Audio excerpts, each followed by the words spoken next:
Don't let free speech go up in smoke, man.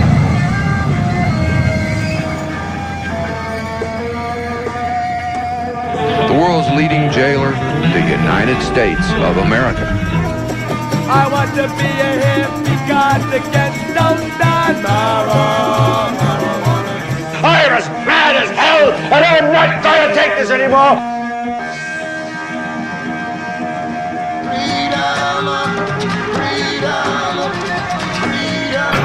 Talk it out.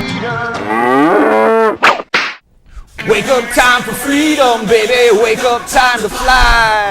Wake up time for freedom, baby. That's right, people. You are with the Department of Freedom here at the Institute for Higher Learning. That's right, and I am silly. Wait, I'm Willie with my brother from another mother, Mr. Buzzy Zipwhack. That's right, beautiful people. Hard hitting, never queering. Not queer. Oh, serious is a hard hit sack. That's right. Well, in these outfits, you never know. We've been posing the question all season long.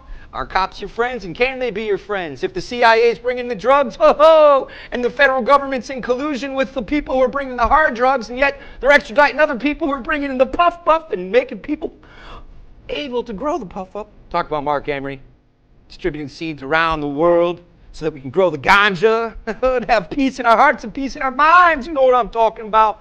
Well, anyway, people, we got a special program. I've been waiting to show you this for some time because if you watch this for the next 2 weeks, you will surely know, can a cop be your friend? Because if you look right here, there's a picture of a cop from the 1970s. What's he look like? And here's one from 2010. What's he look like? Whoa, pretty scary. This one looks like a militarized freaking cop, if you ask me. And the war on drugs is what's militarized him. Whoa, that's right. He looks like a freaking Martian. Looks like something out of the future.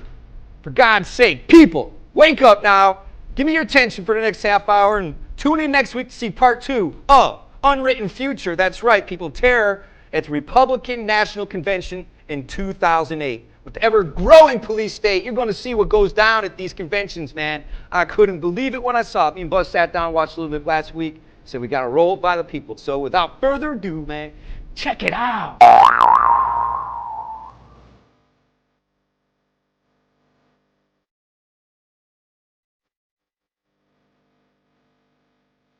Now, defense technology and federal laboratories are one, offering less lethal solutions for the situations you will face. Our technologies have been combined. Our products have been improved. Shelf lives have been extended, and warranties have been strengthened.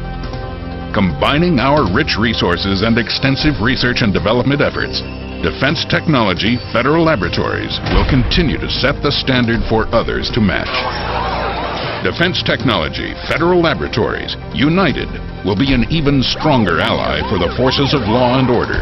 Our duty aerosol products offer a complete line of aerosol projectors for duty issue or specialized assignment. It includes OC, chemical or blended formulations in your choice of stream, fog, or foam delivery systems. The first response solutions include these less lethal single target options designed for a range of effects, from pain compliance to maximum delivered energy that incapacitates or disorients aggressive, violent, or armed subjects. They are increasingly viable options for the first response of patrol, mobile field force grenadiers, or tactical teams. The crowd management option consists of a wide range of less lethal products, including high-volume aerosol projectors, chemical devices, and specialty impact munitions that offer force engines for the control of civil and correctional disorder. We're ready to serve you in keeping the peace, in restoring law and order anywhere in the world. I'm John McCain, and I approve this message.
The Secret Service and the FBI have both opened communication centers in Minneapolis to get ready for any security threats at the Republican National Convention. In the event of a crisis, this would be fully staffed.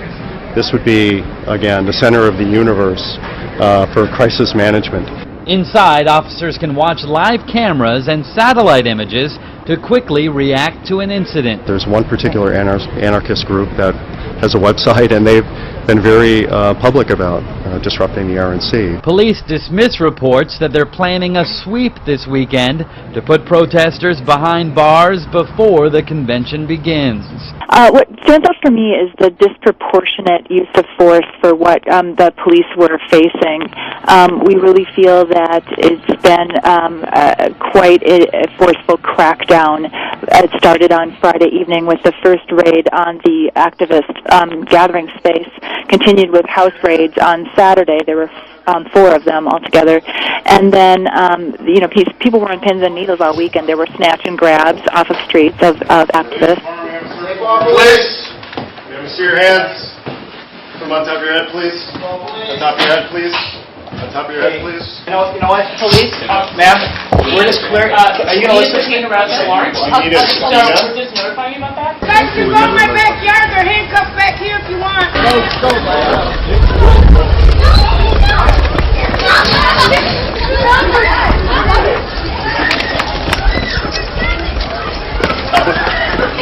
Are they under arrest? You see, if they arrested us, they'd have to swear out a complaint against us. And there's nothing that they can prove. They've been detaining people for days around here. And they photograph them, they look through your materials, they copy your materials, and don't return them to you. And then you're merely detained. So you don't have the same situation where you have a police officer swearing out an affidavit, which we could prove was false. This seems to be a new technique. It sort of looks softer because maybe they will release us. But even so, we've been prevented from working here for hours today. We don't really know who's in charge. How are we going to put blame on this? And actually, if you file a lawsuit, they'll say, well, you were just held for a little while. It's sort of no big deal. This isn't because the St. Paul police decided they should go do something, or maybe even at the Ramsey County yesterday at the Convergence Center. This is something coming from elsewhere. It's very coordinated. It's very studied. It's very orderly.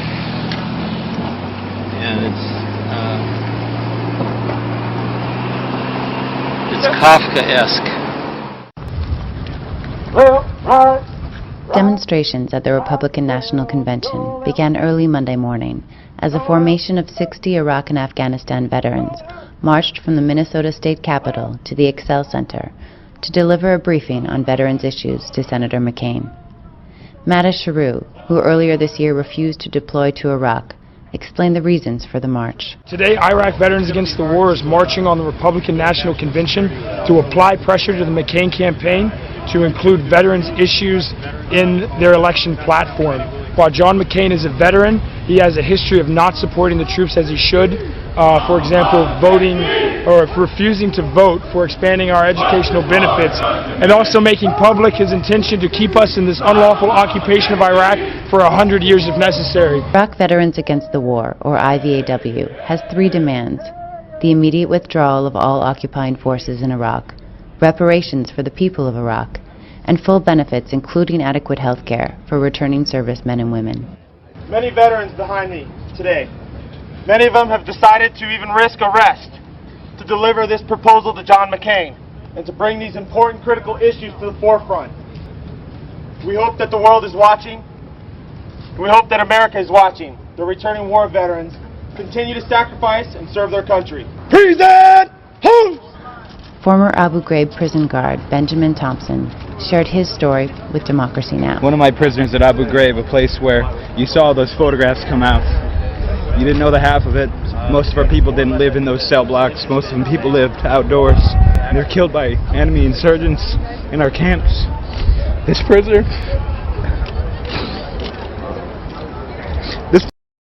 God hopes for peace.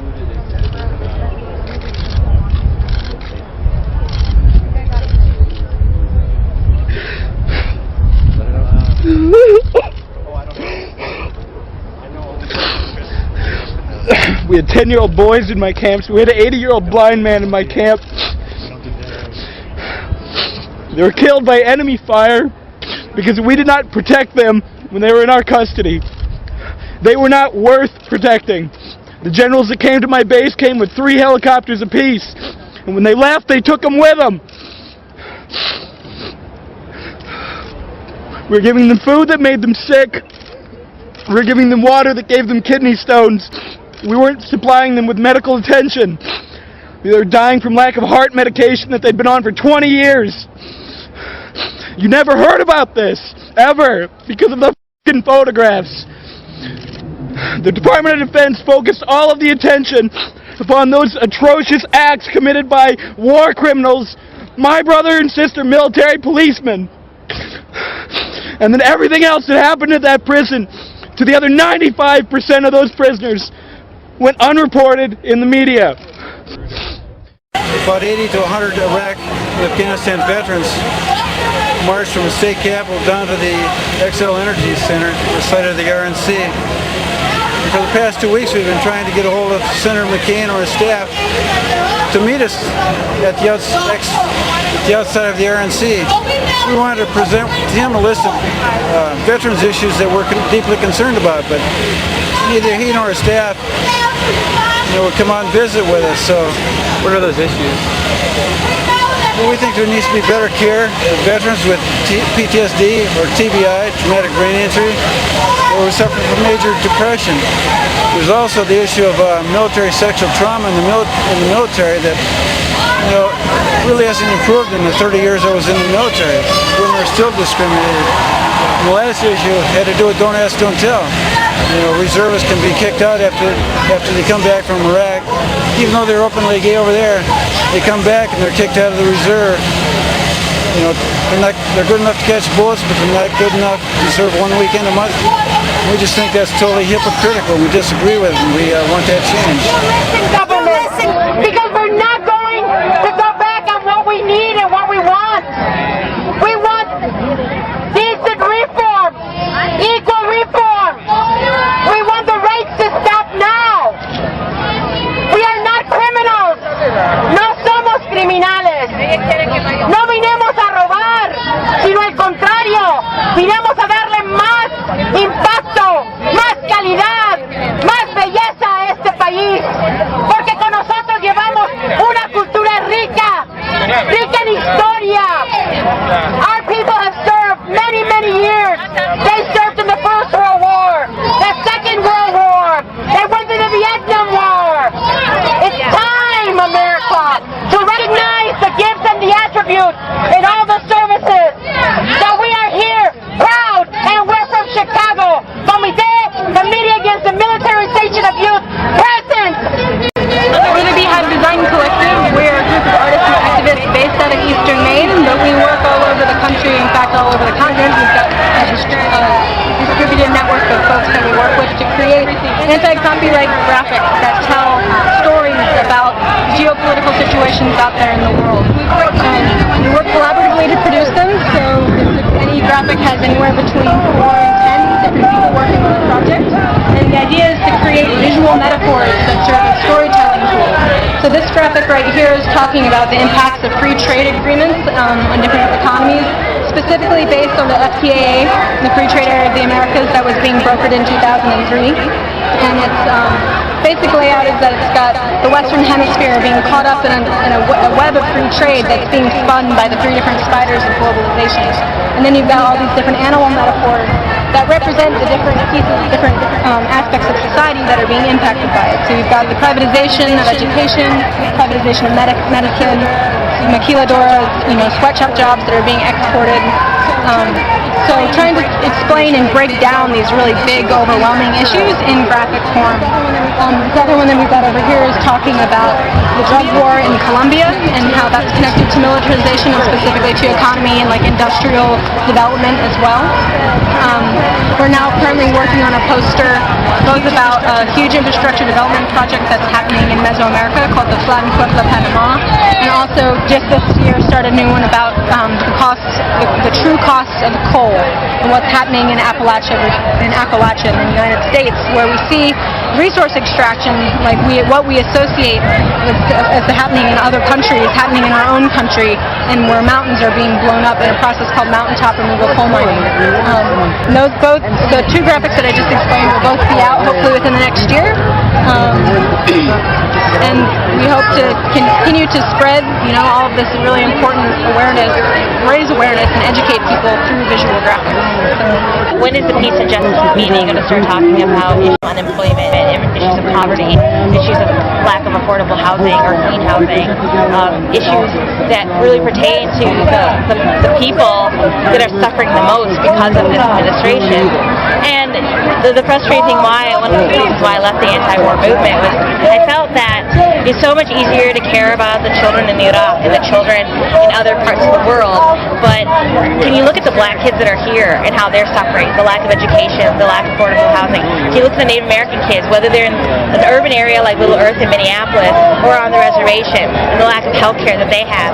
Or can you look at the Latino children that are here that are working really hard but are constantly in fear of ICE raids? I mean, those are the things that I am concerned about, I want to see us talk about, and I think that's the root of the problem for a lot of us, that it's so much more comfortable for us to come here one day and protest, but to change our lifestyle and change the way we do things is really uncomfortable, and to start questioning where we buy our products, where is our money going to, exactly what we're doing right now that's perpetuating the oppression. I think it will allow a lot of ease of getting into the convention for the delegates and the official folks with official status, but also allows us to give plenty of room for those who want to exercise their free speech rights to participate. Well, we consider the entire city, a free speech zone. So you're taking Lambert? Go back!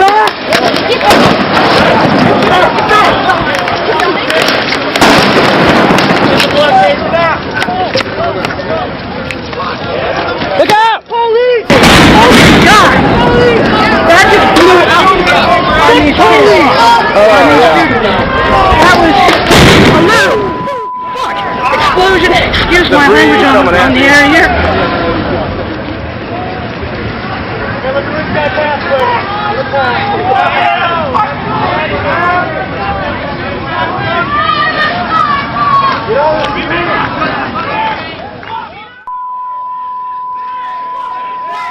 Get on the street! Get on the street!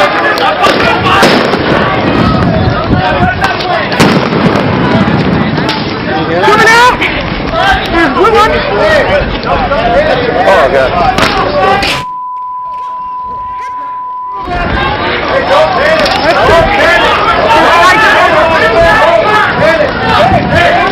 Amazing amount of smoke coming out of that thing! Hands up!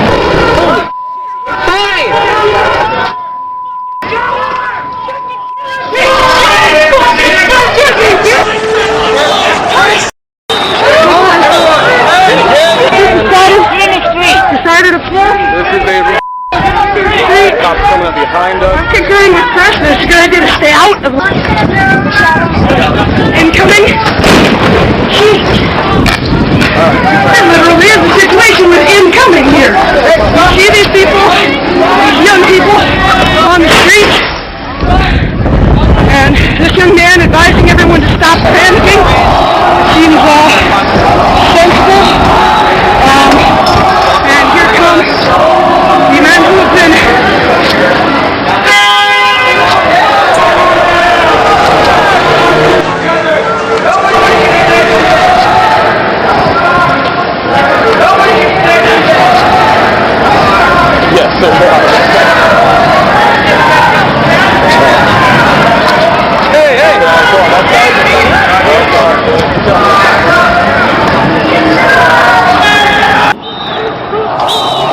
the big corporate masters who run the show.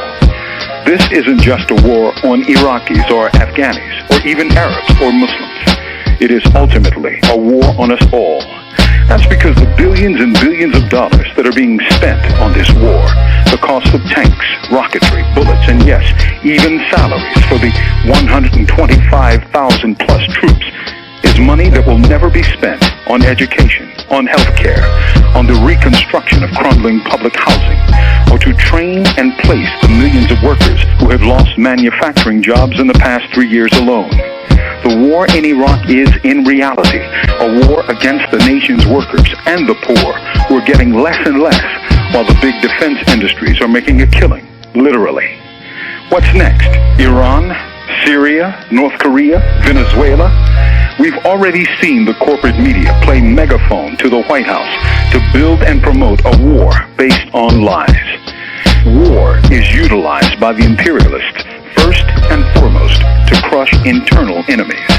We're seeing the truth of his insight when we see the sad state of American education, the rush of seniors to buy affordable medications from the Canadians because American drugs are just too expensive, the threatened privatization of Social Security, and the wave of repression that comes with an increasingly militarized police. This is a war on all of us, and the struggle against war is really a struggle for a better life for the millions of folks who are in need here in this country. The fight against the war is really to fight for your own interests, not the false interests of the defense industries or the corporate media or the White House. Down with the wars for empire. Against war is really a struggle for a better life for the millions of folks who are in need here in this country. The fight against the war is really to fight for your own interests, not the false interests of the defense industries or the corporate media or the White House. Down with the wars for empire.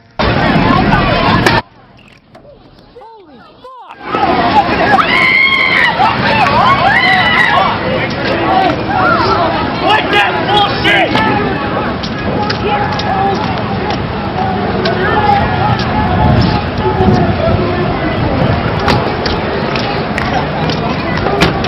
You got shot.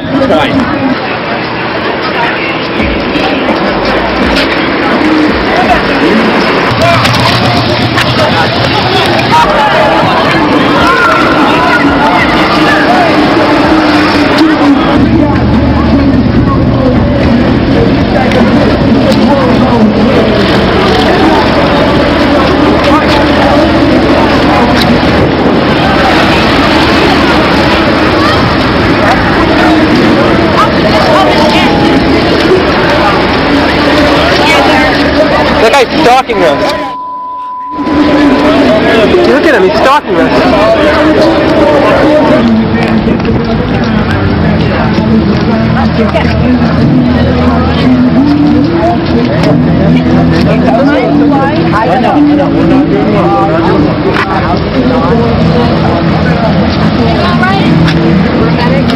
Thank you very much. Try to look out for other folks. Okay, we want to stop here. So I've been walking with the Anti-Capitalist Front, and it seemed like things were dying down because we were just trying to kind of walking. I've been walking around all day, and I actually was thinking about going back to my house, and then all of a sudden people started crossing the street, and it seemed really innocuous, but the cops started throwing tear gas.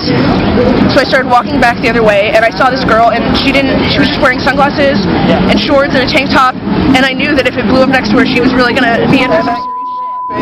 And so I tried to get her to cover herself up, and I was walking through with her, and then a tear gas canister just blew up in my face on the side, and that was all I could feel. I couldn't see anything, and I couldn't breathe. And I kept saying, I can't breathe, I can't breathe. Somebody help me. And all I could feel was the cops pushing me. And I knew it was the cops because they just said, keep moving, like anybody else. Anybody else would have stopped and said, do you need some help? Here's some water. And the cops just kept pushing me. Even though we were all walking away, they kept throwing the tear gas. And it's just really ironic. I have to write an essay about the American dream for my class tomorrow. And I just lost any faith I could possibly have had. And I don't know. I'm going to say.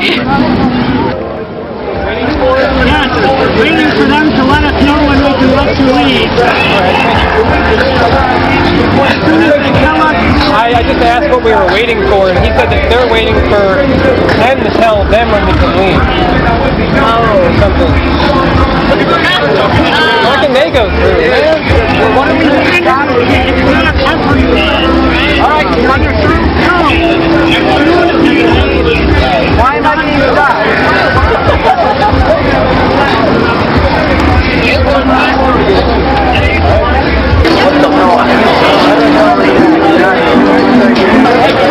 Oh my God. Wearing off, man.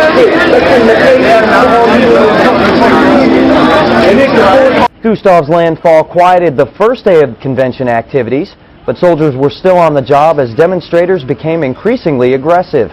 Donning shields and batons, some 150 soldiers of the 1st Combined Arms Battalion, 194th Armor, Minnesota National Guard, trained to keep crowds under control. The Guardsmen say they have been well prepared for this mission, supporting the St. Paul Police Department and the U.S. Secret Service. My officers stood tall, as did our partners. They did not waver, and they have very quickly restored order to downtown. And I want to say that I'm quite impressed by the readiness by my officers and also by the restraint. Our mission was to facilitate the delegates' transportation, access to the convention site, and their ability to get back and forth. Our mission also was to allow peaceful protest to go forward. And on both of those bases, today was a success for the St. Paul Police Department, the Minneapolis Police Department, and Bloomington, State Patrol, and all the other agencies that have taken part in this great event. There have been arrests made today.